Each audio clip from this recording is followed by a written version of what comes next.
If you like it, you should put a ring on it.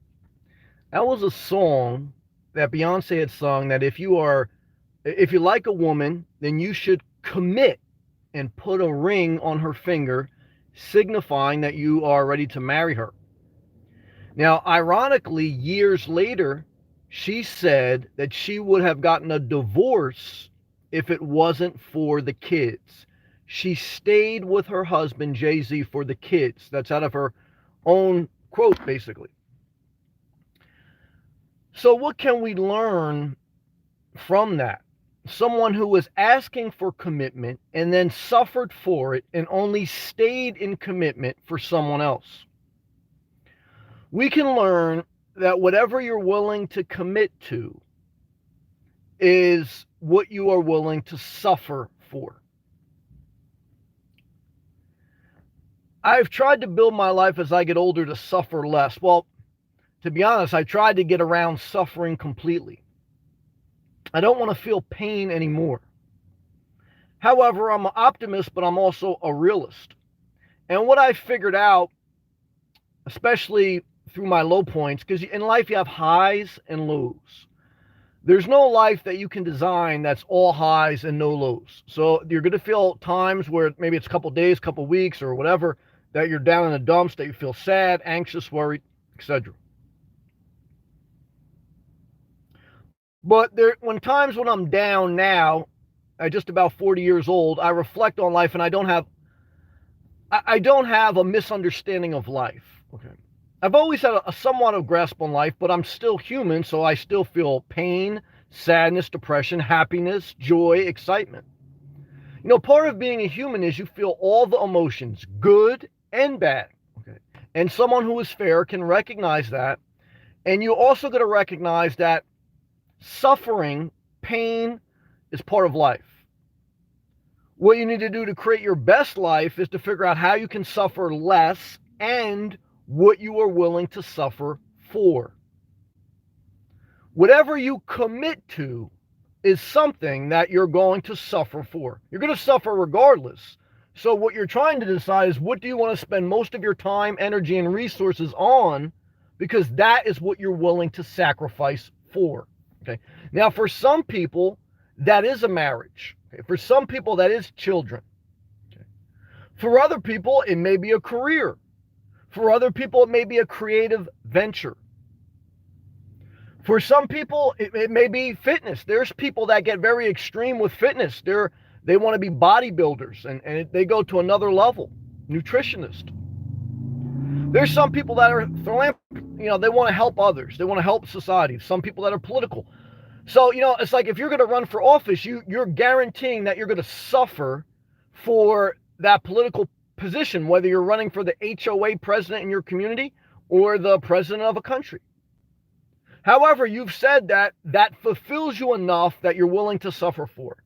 So what are we talking about? We're talking about, as individual people, and especially as you become adults, and I would say to your 30s and 40s, middle age, you recognize, if you're honest, and you don't try to hide from the fact that suffering is part of life. However, you also recognize that you can make decisions in your life to focus what you're willing to sacrifice for. You do have to measure your goals. You have to keep track of your goals to realize if you're just suffering for no upside, or if you're getting something in return, but you still have to pay a price. What are you willing to commit to? What are you willing to change? Can you change a commitment? You can, but getting out of a commitment costs. Getting out of a marriage costs big time. Getting out of a house, sometimes at the wrong time on the market, can cost big time.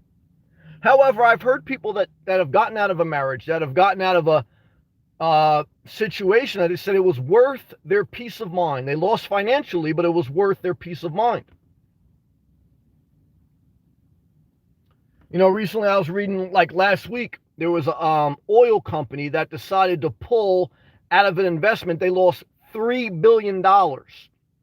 But they said, look, we committed to this project. We tracked the progress, and it was just a money pit. And so even though we don't want to lose, billions of dollars, At some point, we have to evaluate what we want to commit the future to. Commitment requires the dedication of resources. Marriage, business venture, or personal goal requires a commitment, and commitment requires resources. The simple life and the downsized life is consolidating your resources and then focusing on something. For some people, it's just starting at self-care. For some people, it's starting at getting out of debt. For some people, it's a variety of things. Good to see everyone on live chat. My man Woohoo, now tag name very detailed window cleaner. Goon Loso, 203 New Haven, Connecticut. Great to see you. And Boondock BA says, you ain't going to put no ring on it, no lady. Well, me personally, after, at the age of 25, I wanted a relationship. I didn't want marriage. I don't think I ever wanted marriage, but I did want a relationship. I have to be honest.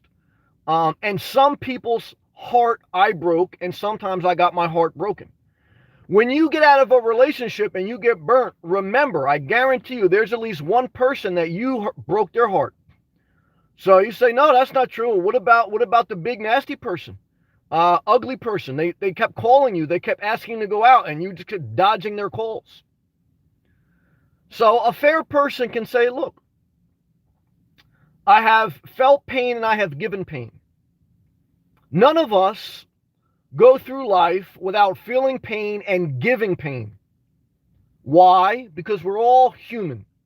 We all have different mindsets, different personalities. We all have a different fingerprint, even than your parents. However, none of us can escape the fact that somehow, some way, for some reason, we're connected through humanity, okay? Flesh and blood, okay? Now, sometimes that doesn't mean that you should be friends with people, even in your own family. But it's the reality that there has to be an underlying level of some decency, some compassion, because, none of us are above being human.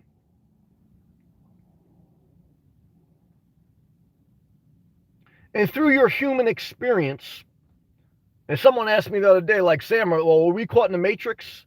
The Matrix was a movie, okay, where basically society was a big show or a big game, and like you took this pill and you become awoke and you stop playing the game. But guys, so was Cinderella. Like if you ask someone, are we in the Matrix? You better ask someone, are we in the Cinderella story? Because guys, the Matrix was just a movie. Okay. And so are we in the Matrix? Are we in a simulation? Guys, no one knows. Okay. No one knows. And you're not going to make your life less suffering by taking some pill. Even, I know it's not literally, but it's like psychologically. I do believe that you should self-care. I do believe that you should go on a spiritual, mental, and physical awakening and dedicate your resources. Above all else, look, you have to commit to yourself. Thank you, Shannon. Heart emoji back to you. You have to commit to yourself. If you can't love yourself, you can't love others. And there's plenty of people that struggle with committing to themselves. That's why they commit to adopting another pet. That's why they commit.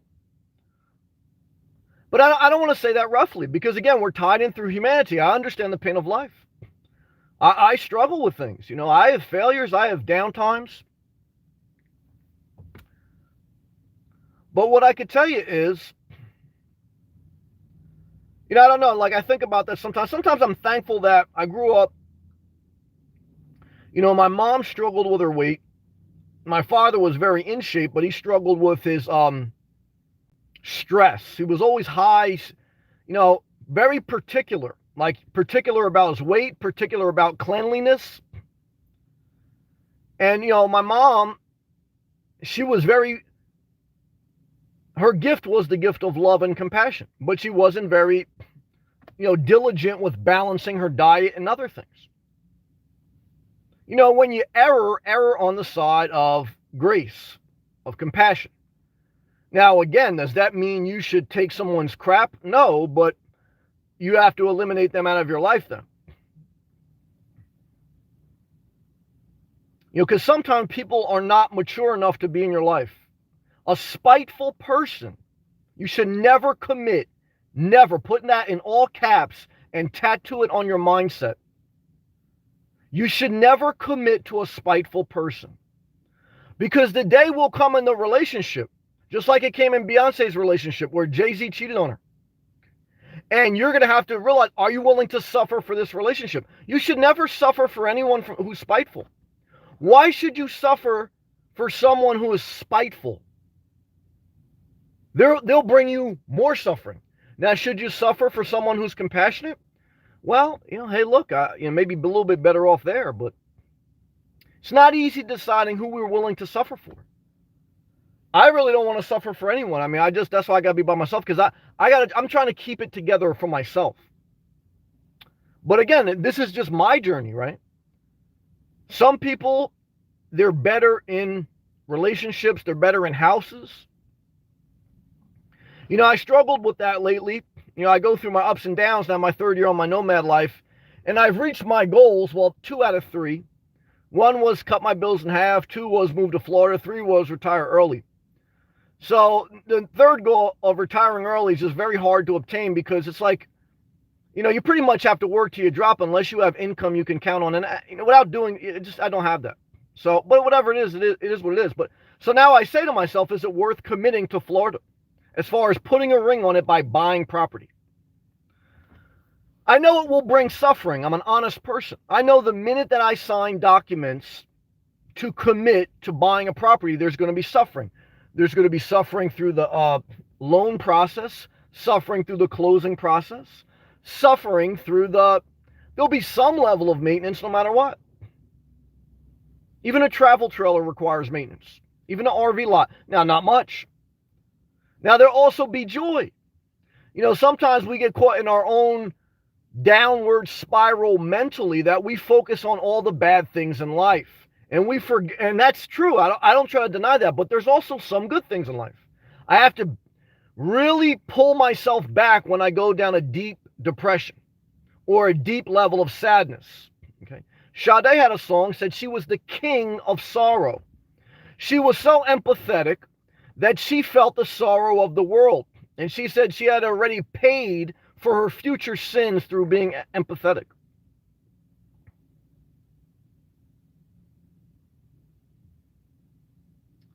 So even though there's suffering, there's some joy. There's suffering with a marriage, but there's some joy. I was listening to a YouTuber I followed today, a nomad old guy. He was divorced 3 times. And he said, someone had asked him on his channel, do you ever think about your ex-wives in your old age, or do you have any pictures? He goes, well, I don't have any pictures, and I try not to think about it. He goes, because it's a painful part of my life. He goes, it's funny. He goes, when you ask me that question, I immediately feel pain when I think about my ex-spouses, my ex-wives. He goes, but I also know that there was good memories. But it's hard to remember any of the good memories when you feel suffering. And I understand. I remember when my dog died. I never had kids. I was never married. But my dog, at a certain point in my life, I treated her like my everything. And at the end of her life, when she died, someone had said to that, because the next day I came into work and I was crying. I wasn't crying all day, but I just broke down at one point in the day. And then the guy said, Sam, remember the good times. And that almost made me more sad. Because when you're suffering, it's almost like a wall that does not let you remember the good times. But the price of commitment is guaranteed suffering. However, you say, well, Sam, I don't want to suffer anymore. I don't want to commit to anything. And I say, well, amen. I'm in the same boat. That's what I'm trying to do in my life. If you follow my journey on YouTube, what you'll see is a middle-aged man, who tried to responsibly downsize his life, cut off all attachments other than the things I need to do for myself, which is self-care, work a job, etc. And I try to avoid suffering as much as I can. But you can't totally avoid it. You can't. Don't know why. Even when you commit to nothing. So, that's the thing. I could say right now, you say, Sam, I own nothing. Okay. You're looking at everything I own. This car, and I have 1 bag of clothes. So, do you still have suffering when you own nothing? Sure, I do. Not as much as when I had stuff I didn't use. Because I do believe with all my spirit, I do believe with all my spirit that the wasteful, inefficient life of having too big a house, too many cars, I do believe that breeds unnecessary suffering. But if you're asking me honestly, and if I'm being honest with you, at least in my opinion and my experience, I don't believe you could avoid suffering completely.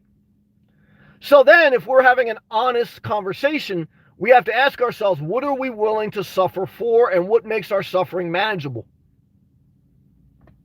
Do you want to suffer in not having a place to go home to every night and, live on the road consistently?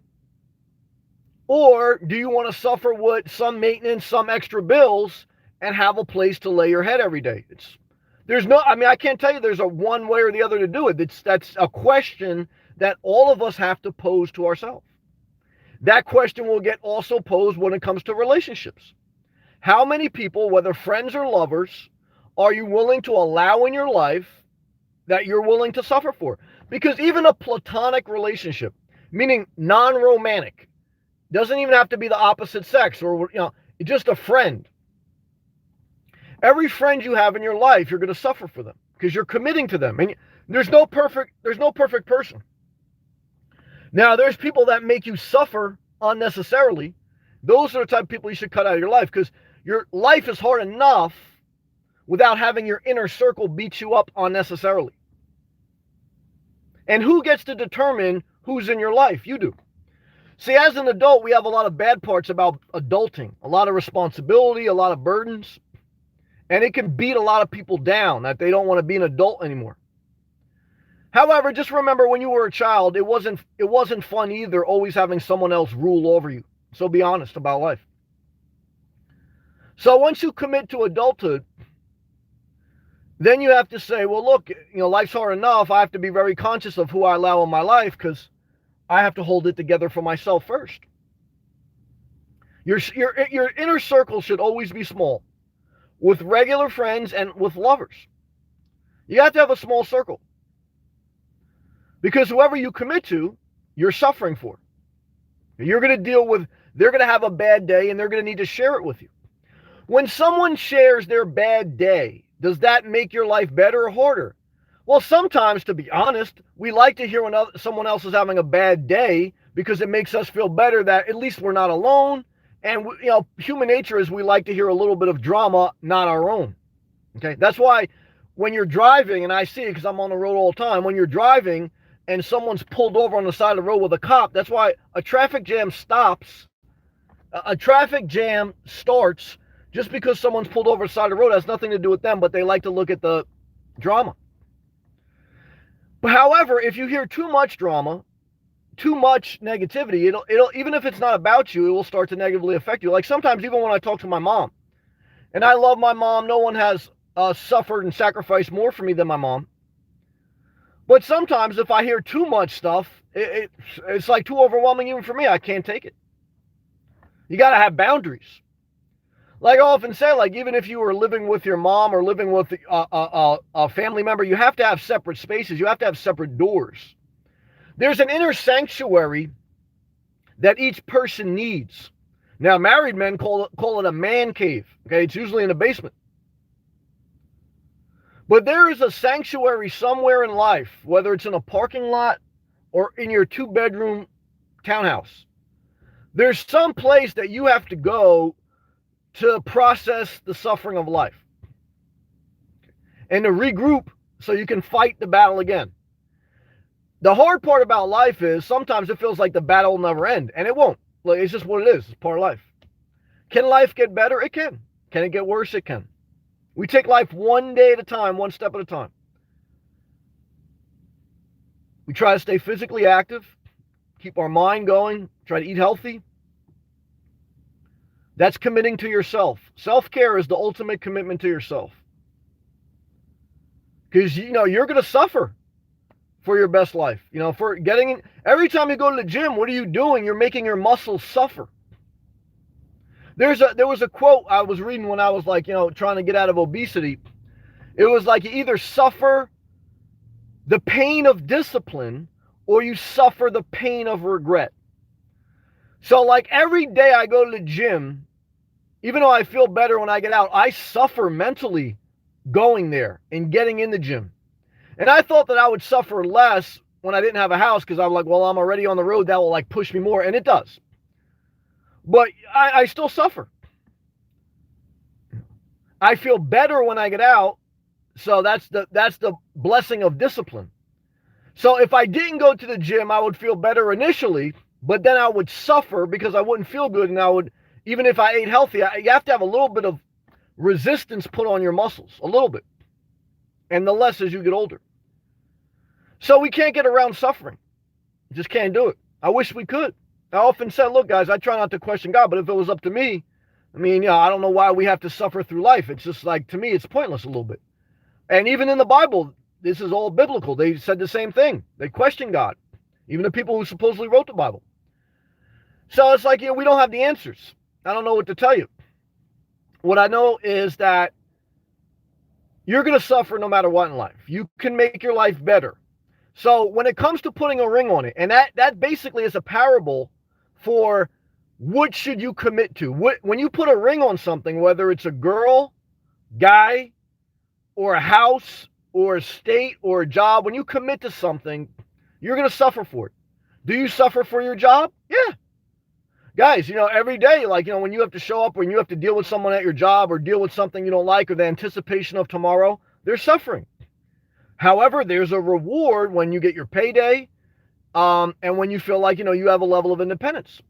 When you don't go to work and you don't have work, you suffer. I've been on unemployment without work. It's a good feeling to know like you don't have to deal with crap, but it's a horrible feeling knowing that you don't have any money coming in. So how do you want to suffer? Pick your poison, basically, is what we're saying. So we decide what we want to commit to. Damn it, Tony! A $10 super chat. Keep up the good work, Sam. Well, thank you, brother. I'm doing the best I can, trying to give you the honest, real deal. And I appreciate you appreciating me, Tony. Thank you, brother. Love to you. And sincere appreciation, Tony. Thank you. Thank you, man. Like I've often told people, I know a lot of people that watch me, just like I did, I watched other people. A lot of people watch me on YouTube. They may have a dream of becoming a YouTuber. And my number one piece of advice for you, like any job, is to show up consistently. Are you going to suffer for being a YouTuber? Yes, I do suffer for being a YouTuber. I'm rewarded at times, but there's a suffering. And that's why I tell you, if you want to have a YouTube channel, here's my number one piece of advice. As someone who started their channel, I didn't inherit it. I didn't have people promoting me. I just upload a basic video from my phone every day. I don't have any equipment. My number one piece of advice is show up every day, make a video every day, or, I mean, I know I'm a little bit extreme on that, but you'd have to at least make a video every week. And you, not just for a month, not just for 2 months, but for 2-3 years consecutively. Because it takes about 1.5 years before you get any traction. So when you decide to create a channel, what you're doing is you're putting a ring on your creative venture. And just like when Beyonce told Jay-Z to put a ring on it, she suffered for it. She said she would have divorced Jay-Z if it wasn't for the kids. So sometimes I tell you that I would have left YouTube if eventually I didn't get monetized. Because there's a point where you decide, like, all right, I'm willing to suffer for something. But everyone, if you just suffer, and there's no reward, I don't know anyone that continues to commit. Now, sometimes through addictions, drug, gambling, etc., or even love, there's the people addicted to love, is that we suffer for something that really doesn't pay us. And I'm not talking about just monetarily, I'm talking about something that rewards us. However, what's the reward of a drug, whether it's alcohol, a serious drug, gambling, or anything? It's the initial high. Okay. Well, it could be a cigarette. I smoked cigarettes for a big part of my youth. Could be food. Look, does that mean that, you should never do anything? Well, that's an individual choice. I don't look down on anyone. But when you're trying to get out of an addiction, you can't be around people that are addicted. I'll tell you that. And I was trying to get out of really being obese. I couldn't be around my mom because she struggles with that food. She self-medicates through the food. And I understand that. I'd rather be around her than my father who self-medicates through compulsive disorders of like keeping very neat, of being very particular. Some people just put their suffering on you. There's some real kind, compassionate people that, like, you hear that saying that they're so empathetic, they take on like all the pain of the world, and like they treat everyone better than they treat themselves. So there's that part of a person, and then there's the other part of a person that they just lash out. They just want everyone to feel their pain, and they don't care how it makes people feel. Those people you cut directly. You never commit to a spiteful person or to someone who lashes out, because you will never please them. Tattoo that on your forehead. If you think you'll please your disgruntled child, your disgruntled friend, whether they're online or in real life, they will keep lashing out. And they'll use that lashing out as a way to control you. Because the minute you don't submit to behaving how they want, they lash out more to pull you in. And that's where you have to be confident enough to say, look, I'm not dealing with that shit. And if you got problems, you need to go seek help. Because I am not going to be treated like that. Not right. I don't care if you have problems. We all have problems. I have compassion. But there's some people so compassionate that they're just silent and they're like, I got to suffer through this or whatever. And there's some people that they're just going to put their hurt on you with no regard.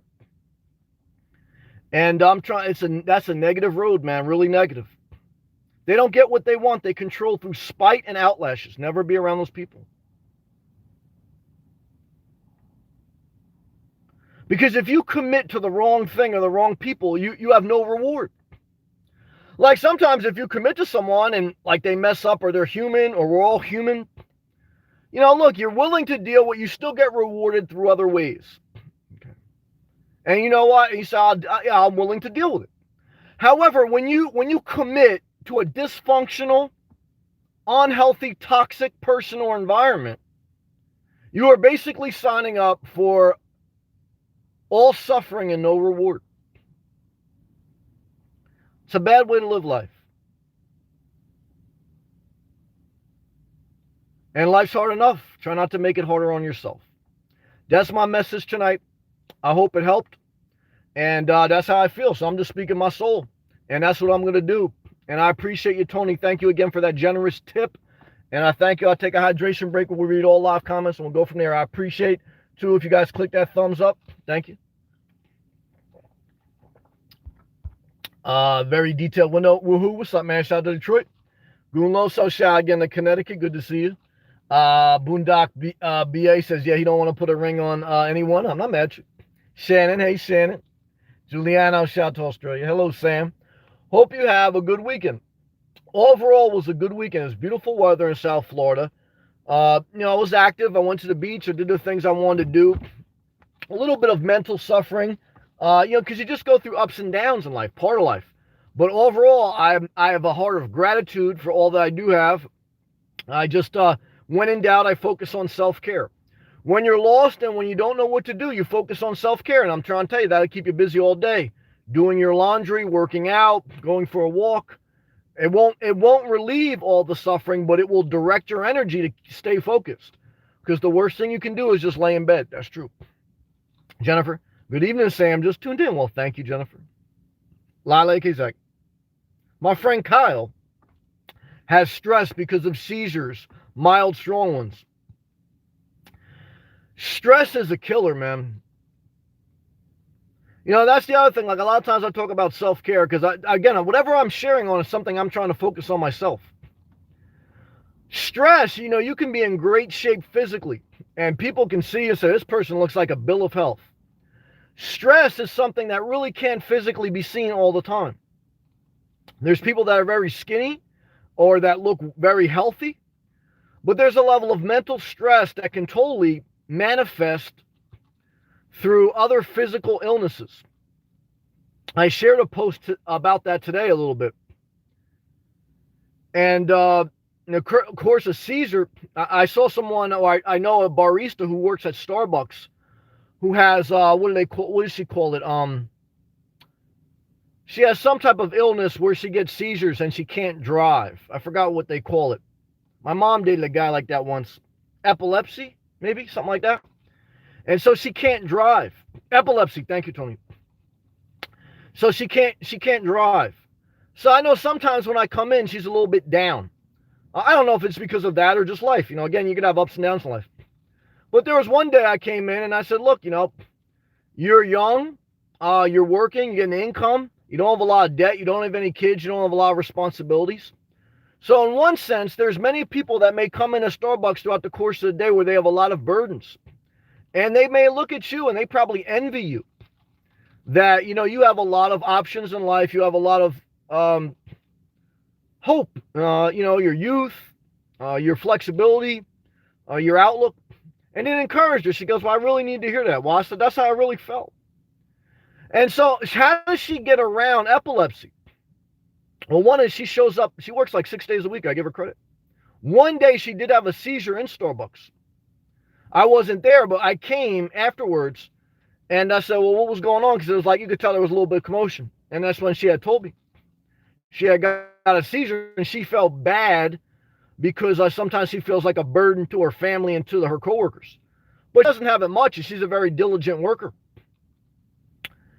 And so one of her dreams is to live, whether it's in New York or a city, where she could take an Uber around, and because she can't drive. So how does she get around her suffering? How do you get around some of, your suffering is you try to commit to something that alleviates some of your suffering, right? So if you commit to a city because you can't drive, and that city provides like mass transportation in a close quarters, whether you could walk there, take the train, or Uber, that may subsidize your suffering. And that's why she said when she commits, she has a dream of committing to Manhattan. And, the person she'll ever be with, they'll have to want to live in the city. So, of course, there's people that are opposite of that, but I'm trying to share with you a real life story. Part of being a nomad, which is interesting, when I do have encounters with people. And, stories like that, they affect you. Because sometimes, again, we're all human. I don't care if you have it going on in life, everything's great, or you're always going to have ups and downs. So sometimes when I'm in my down mode, I remember like all my interactions with the people throughout my life. Now, sometimes that can be very overwhelming because to take on someone else's sadness it's a burden to, of course there's a scripture that we should bear each other's burdens, but you got to be careful because there's only so much you can take. And so, but it's an interesting life, man. There's a lot of people out there going through a lot of suffering. So you just keep pushing forward. Boondock BA. You looking at a condo or a home or staying mobile? I really am not considering a single family or a condo. I am considering an RV lot. That's about it. Because if I commit to Florida, I know that one thing that I always have to deal with, Florida's a temperamental wife or a temperamental husband, meaning that when hurricane season comes, I can't marry Florida. I can't put a ring on Florida. And then during hurricane season say, why are you acting like this? Florida's hot, man. It's like a beautiful girl, man. The palm tree, when you see the palm trees and the beaches of Florida, make you want to smack Florida's ass, man. Very hot. However, Florida could be a bitch. Okay. So when Florida acts up during hurricane season, I can't look at this beautiful wife of mine and say, why are you acting bitchy? I know what I'm getting into. Okay. I'm not going to marry Peggy Bundy and then wake up one day and say, I'm no ma'am. Okay. I know Peggy Bundy, she's going to eat bonbons. That's who she is. So if I marry Florida, I know August, September, October, she's going to act up. So my only way to deal with that suffering is to buy an RV lot, because when she's about to act up, I'm about to get the hell out of Dodge. I'm going to start my RV or tow my RV out of Florida, come back and go back on that lot when all the drama's over. But do I want to pay for 3 months of not using it, of suffering maybe?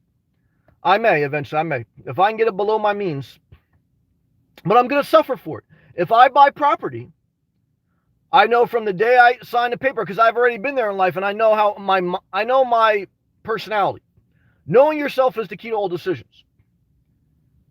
And I know that I don't like commitment, guys. I know it. I know it as I get older and older, man. I really struggle with it emotionally. Now, some people say, Sam, you're making more of it than it is. This is my truth. Like, I get anxiety when I have to do like a brake appointment for my car, or when I have to do a dentist appointment, or, that's how I am.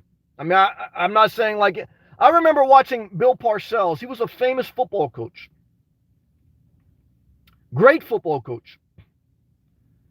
And towards the end of his coaching career, he had left the Giants, then he went to the Jets, then he went to the Cowboys, and he went to the Patriots also.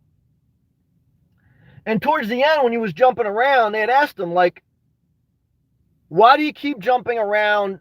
Like, he either would retire and then come back or leave. And he goes, why do you do that?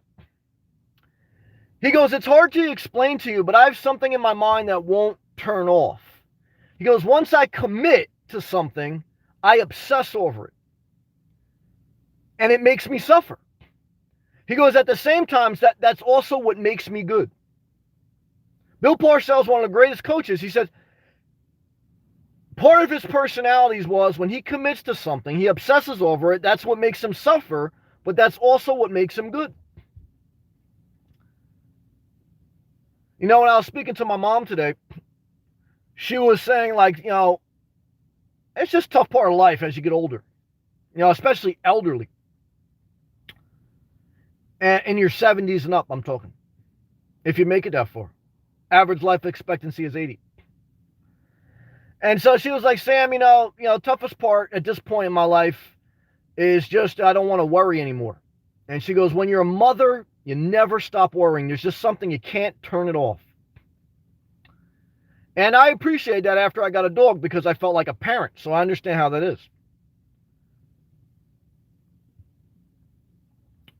So, what I could tell you is what I just did tell you. I think there was a lot there to digest. So let me take a hydration break, then we'll continue to read all live comments. Thank you again, Tony. Appreciate you, brother. Yo, it's Anthony. What's up, man? I'm considering everything and trying to get into having less stuff. I like what you said. Does the house own you? That really put me, my war fighting boots mentally to fix everything and own less. Well, I agree. Look, you definitely want to own less. Now, when it comes to owning property, look, you're going to pay for shelter one way or another, whether it's renting, owning, or nomading, because the nomad life has a cost financially and mentally. So who should own a house? Well, in my opinion, everyone should do what they want, but in my opinion, if you're out of debt, if you have an emergency fund, and if you have a steady job, and if you want to own a house, you should. If you plan to be in that area for a long period of time. If you don't really like the area you're in, if your job is a little bit suspect and you're not out of debt, don't even consider buying a house. Because what I can tell you from my experience, a house will bury you. Okay? So that's some general advice. So as you figure that out, now that takes a long time to figure out, just keep consolidating and work on self-care. Good job. Men Going Their Own Way Dictionary. Always inspirational. Thank you. Great to hear you live stream. Well, thank you for your positive comments. Thank you also for your invite with that live stream invitation. I'll definitely think about it, and I appreciate you also. Boondock BA. Love is pain, and pain is love, brother. Well, I think Ja Rule said that in one of his albums. I think he's had an album cover named that. So, yeah, life is a level of suffering. DMX said that too, I think. But you try to, look, whatever you commit to, you're going to suffer for. You have to figure out what you're willing to suffer for. That's true. Jennifer, my circle is very small. Well, that's a good first step, Jennifer. Good job. American Islander, hello, brother. Hello to you. Let me tell you, love is everything that you don't have, but all that you are willing to share. Well, that's an interesting way to put it. I remember one time I was visiting my mom, and there was a guy like around in the condo community, and he was like on a barbecue grill, and like my mom had introduced me to him, and like he had introduced me to his wife and his kids, and I said and he asked me about like do I want to have a wife and kids? And I said no, I really don't want to have a family. I want to be single. Not for me. And he goes, I can understand that you don't want to share your life with someone. You don't want to share your resources. And that was like the first time I heard someone say it like that. I looked at him a little bit like, what? But he was right. I just don't want to share. I don't. That's the hardest part about YouTube. Like I tell you, you can't have a YouTube channel if you're not willing to share your life a little bit publicly. That's how you suffer for it. So you're not going to have a YouTube channel if you don't put your face up front to some extent, or if you don't share some type of level of your private life. It won't. I mean, there's exceptions to every rule. So you can go around a car lot and just have like no face and just do videos of cars. So again, there's exceptions, but for the most part, if you want to have a YouTube channel, the sacrifice, the suffering that you're going to do to commit to it is you're sharing a level of your private life. So for me, I said, well, I'm willing to do it virtually because at any time, if it really is too much suffering, I can deactivate my account and I just cut my losses. In a relationship, I mean, certainly if you get married and you have kids, it's not that easy. Okay. However, you have to ask yourself, do you want to be a middle-aged man living in his car, doing a YouTube channel as your only relationship? Some people, that would be hell, So I don't want to glamorize what I'm willing to commit to tell you this is how you should live. Like one of my underlying themes to my channel is to be yourself, to be you. That's like if you look at my little circle avatar, it says be you. And that's basically like the essence of life is like self-discovery. You're going to suffer no matter what. But if you're looking at someone else and trying to be exactly like them, you're definitely going to suffer. Because you can't commit to what someone else's vision for their life is. You can take parts of it and apply it to your life. That's what I recommend you do. That's what I did with other people. But ultimately, you got to own your life. And because that way, if you do suffer, you say, well, I did it to myself. Because accountability is like really the first step to self-discovery. It's true. Well, let's continue. And he goes, yo, Anthony, it's how we fight our battles that are approaches. Yeah, it's tough. Sometimes it's only by the grace of God too, brother. It really is. Tony, man, thank you again for that show of appreciation, man. Very much appreciate that. Thank you. Like Isaac. I will do something different videos, donkeys, record on it, YouTube. Then I will upload it, my lifestyle, look at my goals, life growing. I am on YouTube and goal more subscribe. Well, Lila, I'm subscribed to you. I believe I watched a couple of your, Christmas lights videos. So just do the best you can. I know you're trying to do the best you can, trying to stay positive. I know my man Tom, Mobile Auto Repairs, he uploaded a couple of videos recently. He's trying to launch his channel. I subscribe to his. I subscribe, guys. If you're a positive person, I believe in like reciprocal support. So there's other people's channels that I subscribe, I watch, I Patreon. Why? Because, I believe in we all need support. Okay, so if they're positive, if I like, so again, who should you like? That's up to you. You know what I mean? So we're all on that individual journey, man. Elvis, howdy to you. Thank you. Al Noise, what's up, brother? How you feeling, man? How's your surgery recovery going? Great to see you, man. Good to see you, Al Noise, man. Love to you, man. Hope you're doing well. See, that's a van behind me. I don't know if you guys see that van behind me. That's Nomad Life. There's some guy living in his van. He was parked in front of this restaurant, too, getting some free Wi-Fi. So definitely in Florida, I don't know what his plates are. I don't know if there's a temporary, but that was like a Nissan cargo van, high top. Let's continue. Jason, what's up, man? What's up, brother? Happy Sunday. Well, happy Sunday to you, man. I appreciate that. Sam, if you had to pick one day of the week, what's your favorite day of the week? Well, payday. I wish every day was payday. I guess I wish every day was Friday. But see, like even every day of the week, there's suffering throughout the week. Mondays, that Monday. There's some people that says create a life that Monday doesn't suck. And I would say that would be like goal number 3 of mine, to retire early. Because when you retire early, or you're totally living on your own terms, like you don't care if it's Monday, Tuesday, Wednesday, Thursday. And that's a blessing. And I salute and I congratulate people who have accomplished that goal. It's a very hard goal. But I agree with that, Tony. As the CEO of your own life, you can lay off those kinds of people. That's true. And promote those ones that give you peace. Now, that's true. Now, Tony and everyone, like I always tell you guys, I've told you in the past because I always want to be honest with you. You are the CEO of your life, but every decision you make affects your stock. Okay? Because the CEO plays a big part in the market value of the stock. What does that mean? That means like if you decide to make an executive decision and cut out someone, like I cut out my father, the consequence of that is my financial stock went down. I cut out an inheritance. Okay. So if you decide to cut off a lover or cut off a coworker, every decision, even if you're the CEO and you are the CEO, I'm the CEO of your own life, every decision that you make affects you, affects your stock price. Sometimes financially, sometimes emotionally. You're going to cut some people out of your life, it's going to hurt you emotionally. Okay. So it may not affect you financially, it'll affect you emotionally. What are you willing to suffer for? Every CEO must decide that. That's true. Tony, epilepsy, thank you, brother. Lala Zach. My lifestyle dance video. I used to have Xbox 360. I remember on Xbox 360, I used to play NBA Live, a basketball game. And it was like when you first started to connect with people, you put the headset on, you play like with people around the world. And there was some young kid cursing me out, like for no reason. And I said, that's just like YouTube. Like there's some people that hate on you for no reason. So that's not, it's just part of life. Like, so if you play Xbox Live Connect and you commit to being a gamer, you're basically, how are you going to suffer? Well, you're going to suffer through, you're going to deal with some people who are totally irrational and they talk crazy to you online. And you may destroy some of your mental health by not getting outside enough. However, I do credit playing video games in the younger years of my life in helping me interface with technology. Because whether it was Nintendo, Sega Genesis, Xbox, or whatever,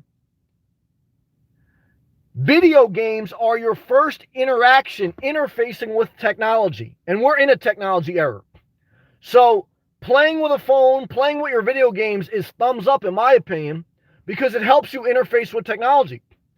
However, just like anything, like it could become a negative thing, if you don't balance it out. So be mindful of that. Let's continue. Jack goes, how to dance different video, maybe put it on YouTube, upload it, so Nomad could see it. Hey, look, every time you upload something on YouTube or you share it publicly, you're going to get both a thumbs up and a thumbs down. Right now, I have 25 people that click the thumbs up and 7 people or 1 person that has mental problems with 7 different fake profiles that click the thumbs down. So every time you share your life, I can guarantee you, there's going to be some people that say great job, some people that say bad job. Just part of life. That's the price you pay for the commitment to your creativity. What's the price to putting a ring to committing to your creativity? Criticism. If you're not willing to be criticized, you'll never create. So the alternative to that, if you decide not to create because you don't want the backlash, then you will never create. All your ideas, all your goals, all your excitement will have to stay within your soul. You can never share it. The price of creativity is criticism.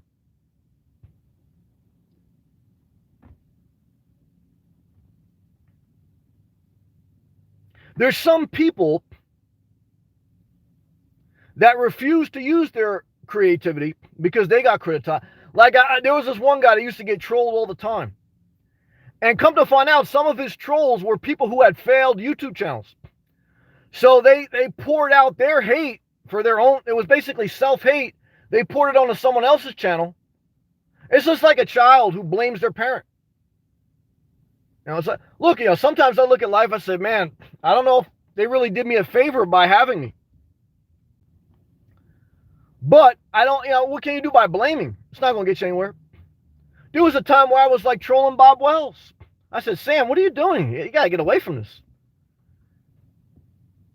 If you don't like something, you got to move on. But some people can't move on. That's why the restraining order was created. The restraining order was created for people who can't move on. And I understand their pain. They're latched onto something they can't let go. I understand it. I don't judge them. I can understand how a person mentally gets there. However, I also can't allow it in my life. It's a balance of things. You know, like I shared a post the other day, a couple days back, about stalking, and how a stalker is someone who's asphyxiated in the mind and they have like a mental issue. And I understand that. But someone left a comment on it and say, "Who are you to judge stalkers?" I mean, like, what? It was like, I mean, come on, man. I mean, but I understand it. I understand it. But all I'm trying to tell you is you could do a positive thing. Like, go look at any YouTube video. Any YouTube, it could be a wrestling video. Shout out to my man Ice Jesus. It could be a wrestling video. It could be a cat video. It could be a religious video. It could be a political video. It could be a video of a live feed of the ocean. I guarantee you, any video with at least a couple hundred views, just about 99% of them will always have at least one thumbs up and one thumbs down. You're never going to have a video that has enough view that never has criticism. Why? Because this is life. You suffer for your art. You know, sometimes people who are perfectionists, they put a lot of demand on other people. And being OCD, obsessive compulsive disorder, is a level of perfectionism. Perfection. You know, you have to be everything particular. So I understand it. I don't judge it. In some ways, you can actually do great things with that focus. Because what's the difference between a laser and a light focus? Someone who obsesses about something, they have great focus. Now, if they harness that energy and they focus it like on a business or something, they'll probably be top notch, but they're going to pay a price. But it's very, like Steve Jobs even said, like, he was obsessive. Now, he got the iPhone created, but a lot of people who worked for him said he was borderline abusive. Because he was such a perfectionist, such a, obsessive about the phone, that a lot of people had to suffer his backlash if it wasn't right in particular. So, it's a tough thing. Let's continue to read live comments. Pause and effect. I love that tag name. Hello and happy Sunday. Well, same to you. Juliana, your life is simple, and you've worked hard to make it simple. That's true. And maintain that simplicity. Thank you, Juliana. I mean, simplicity is good. I just don't know if I'm too extreme simple. When in doubt, I keep it simple. But it's like, same thing, like I worked very hard to get out of obesity, and then I got like so close to anorexia that I had to balance it out with having some treats. Now I'm kind of like middle ground, okay? And I kind of like where I'm at now, even though like I do like how I looked and felt in certain ways, and I was very skinny. But it's like at some point, I paid a price for that. You pay a price for being very skinny. Unless you have like some type of DNA or whatever. Like if you just have like like if I eat like one cheeseburger, my ass grows like 5 inches. Okay. There's some people that eat a bunch of cheeseburgers, they're always going to be skinny. I always had a wide body. So for me, I have to watch what I eat. I mean, because if I eat, but at a certain point, I disciplined the shit out of my life for 3 years. I mean, I was like no body fat, but I paid a price, man. And as I get older, I don't want to pay that price. I don't want to, like, I've committed to self-care and to being healthy, but I've also allowed some enjoyment because I don't care if I'm skinny. Like my dad, he wants to die in the size 34 jeans. Guys, I don't even want to wear jeans again if I can help it. I want to die in basketball shorts with no underwear on. But what I'm trying to tell you is I had to and it was a mental wall. And that's how I feel I am now with the minimalism. I don't know if it's a good mental wall or a bad one. Because when I went from obesity to almost anorexia, when I spent 3 years very skinny, I had a mental wall that wouldn't allow me to eat anything. I couldn't explain it.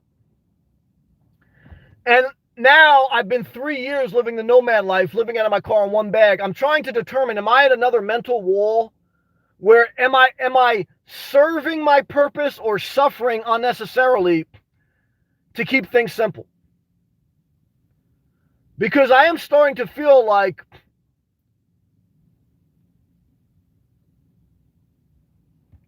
I'm going to suffer no matter what.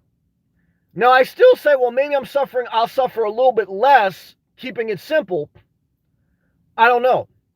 Because, like, the only other goal I have is to retire early. So, if I have a little bit less bills, then that would still keep that hope alive. But I've kind of done the math and looked at life that no matter what, I'm going to have expenses. Even I'm out of debt, but I still have expenses. You're still going to need, look, if you're going to pay your own health insurance, if you're going to feed yourself, and you're not going to be dumpster diving, and you're still going to need at least $2,000 a month. It's true. So I said to myself at a certain point, Sam, it's not, so if you need $2,000 a month to cover everything and have a little bit left over, really you need to make $3,000 a month take home. And that's the average income of Americans. $50,000 a year equals $3,000 a month take home. That's the average salary. For a single person, that's how you live a decent life. Can you live below that? Sure, guys. I basically lived in poverty. What I'm trying to tell you is a price to pay. So I said to myself at a certain point, Sam, do I want to just keep killing myself? Because no matter what, it looks like I got to work. I got to do whatever I got to do. But I know the other side of that because I've owned a house. I said, well, Sam, if you own something, that doesn't make suffering go away. I have to figure out what I'm willing to suffer for. Because like I say, if I put a ring on Florida and if I buy land, Florida is a beautiful woman. But during hurricane season, she turns into a bitch. That's truth. And August, September, October, you don't want to be around her. It's that time of the year. And so, I don't know, man. I'm being honest with you. That's how I feel. All right, let's continue.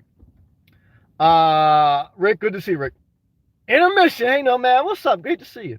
Tony, work hard to make your life simple and maintain that simplicity. I like that, Juliano.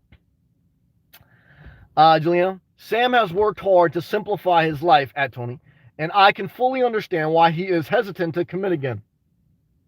Well, thank you, Juliana. Me and you are very similar, and I appreciate connecting with you. You've been a very positive person, great person, very insightful. Now, Juliana lives in Australia. Great to connect with someone from around the world. And I believe she owns a piece of property, a rural piece of property, but she rents it out. And I believe you're living in your vehicle now. She once owned a travel trailer, but she sold it. She didn't like towing it. So, I think she's around middle-aged too, but she's got 3 kids. So she's been through life. She understands life. And look, we're all on a journey. It's very true. American Islander.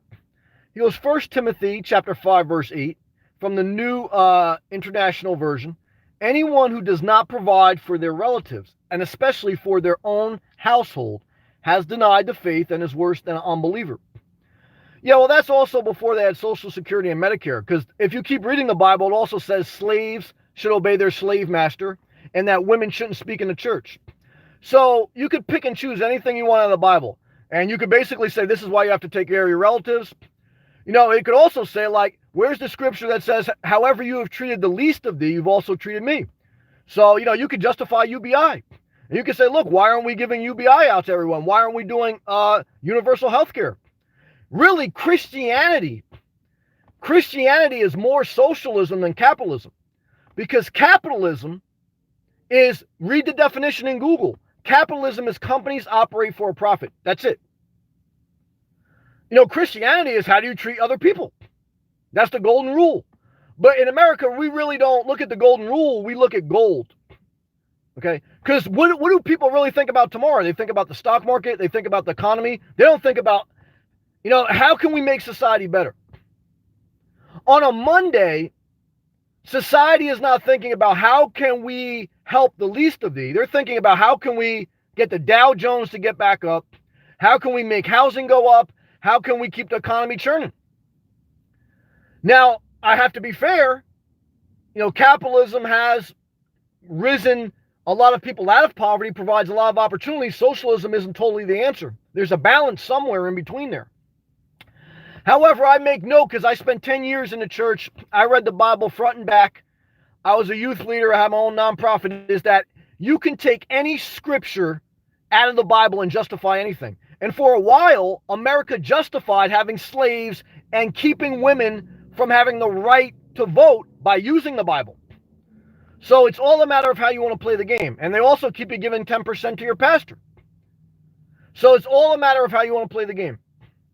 However, there's some scriptures that have really helped me, but only because I researched them on my own, I cross-referenced, and I chose to get past that mental barrier of religion and dogma and go to another level of spirituality. And that's the journey of life. Let's continue. Ice Thesis, what's up, man? What's going on? Shout out to Baltimore. What's up, Sam? Just finished filing my taxes. What a pain. We suffer for paying taxes. That's true. I keep all documentation electronically. Me too. I was wondering if you have an opinion on fraternity and sorority, because I think they're a disaster.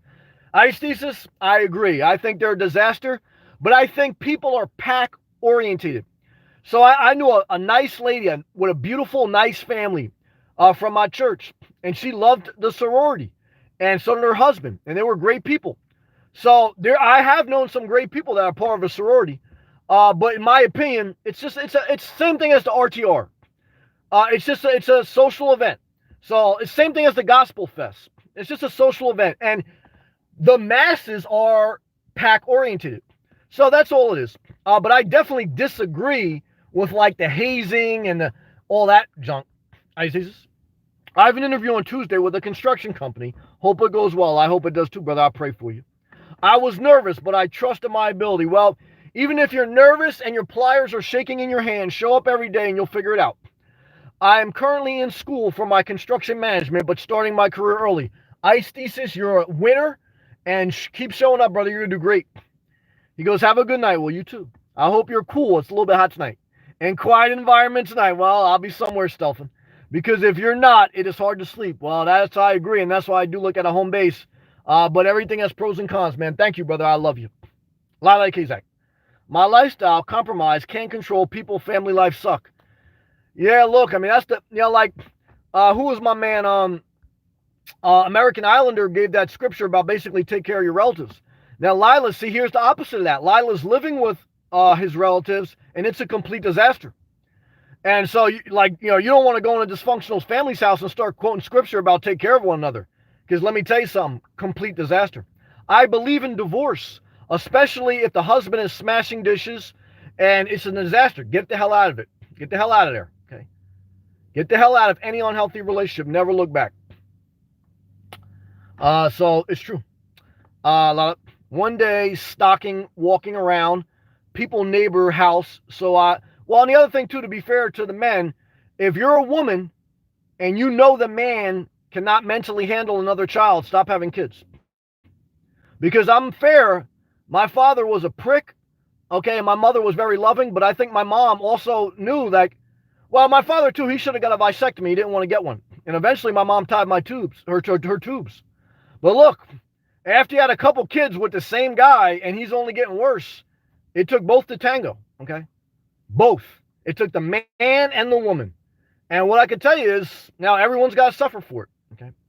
Because now, in my opinion, everyone should do whatever they want. In my opinion, okay, I think there's some good things in life, but if I'm honestly evaluating this world, just like Jesus did, I'm not impressed, okay? I don't know why anyone in their right mind would bring someone else into this world. Now, if you're young and you're hormonal, I understand it. You got caught in a whirlwind. But if you're middle-aged and you're thinking about having a child now, I want you to figure out, well, why do you need a child? Are you not happy with your own life?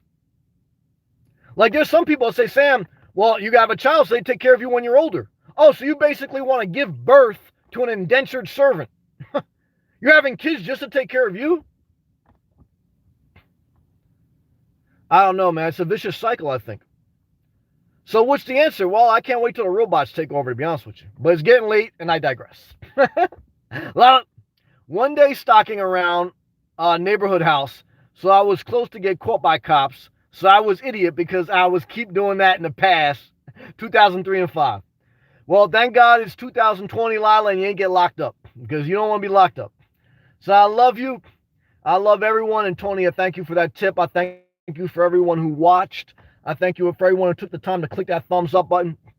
And we keep pushing forward as best we can. Just remember that whatever you commit to, you suffer for. However, we suffer no matter what in life. So you can't avoid it, okay? Beyonce said put a ring on it, and then she said she only stayed married to Jay-Z because of the kids. Now, will she be with him forever? Maybe not. Beyonce's mother got divorced. Okay. Kim Kardashian, will she be with Kanye West forever? Her mother got divorced. Kyle, divorced Bruce Jenner. So nothing lasts forever, guys. Okay. So before you put a ring on it, look at the person who told you to put a ring on it. Beyonce told you to put a ring on it, and then she said she would have divorced Jay-Z if it wasn't for the kids. So don't listen to Beyonce's song. Look at her life. Okay. And be honest about life.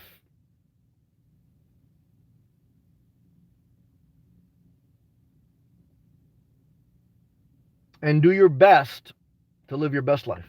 Peace and love.